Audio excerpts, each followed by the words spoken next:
to introduce you to some amazing women who are very West, and that includes the woman sitting next to me right now, Roma Boersma.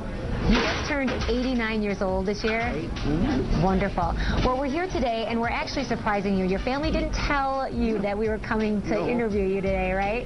Very puzzled. Well, you shouldn't be, because you have a very long history in working with women in the Grand Rapids area.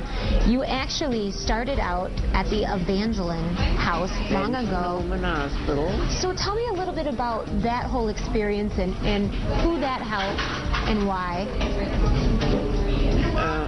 I started working at the Evangeline Woman Hospital in 1946.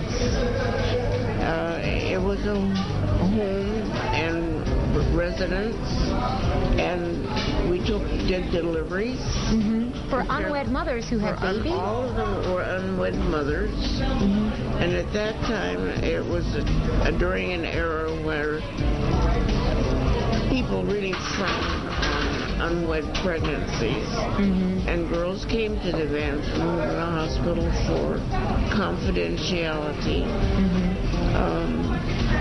And as I mentioned, 96% of the girls at that particular time released their babies for adoption. Right. Solely because it was just not acceptable to keep a baby when you were unmarried. Well, I know that's changed a lot, because you were there for 45 years. 45 years. What was it like when you had left? What was happening at that time with I retired in 1991, and at that particular time, society had changed their minds, or had learned to accept a girl with an unwed pregnancy. And so at that time, 96% of the girls were keeping their babies, and only 4% were releasing. Wow, that's amazing. That's a big change. Very, very much. And I know you helped a lot with that. You actually mothered a lot of these young women who were facing a really difficult situation and societal pressures at the time. And you have 4 girls of your own. 4 daughters of my own. That's wonderful. You were a registered nurse, and you became the head nurse there, too. Yes. When I left, I had been, the title was Director of Nursing Services, and I had that position for almost 20 years. Mm-hmm. Wow. Things certainly did change, you know. Yeah. It's wonderful. Well, you helped usher in, seeing all those changes there.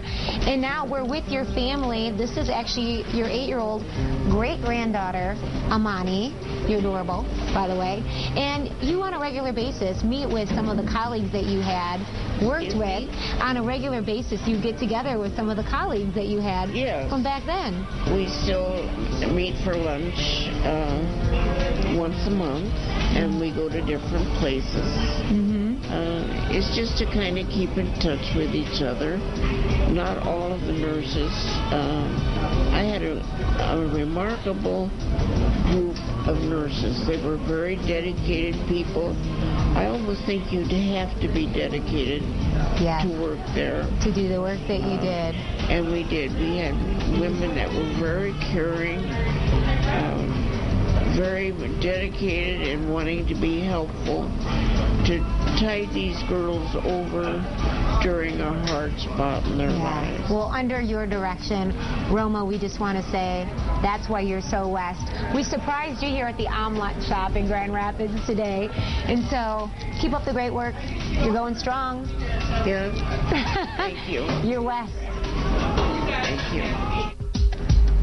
Wow, what an incredible, inspirational story. She was so far ahead of her time. You think, in this day and age, so you hear about the accomplishments, you hear about these women who are doing such remarkable things and getting to those positions of leadership, but boy, when she pioneered this, that really was not the case. That's true, and I think we could all learn something from her. I mean, she just gives, and what a great person, such an inspiration to all of us. Yeah, so we are very excited to make her one of our West Women this month. It's been so interesting to be able to meet so many many women along the way, and to be able to share in the journey, the joy, and to be able to celebrate the accomplishments of those organizations. Absolutely amazing people right here in West Michigan. Oh, yeah.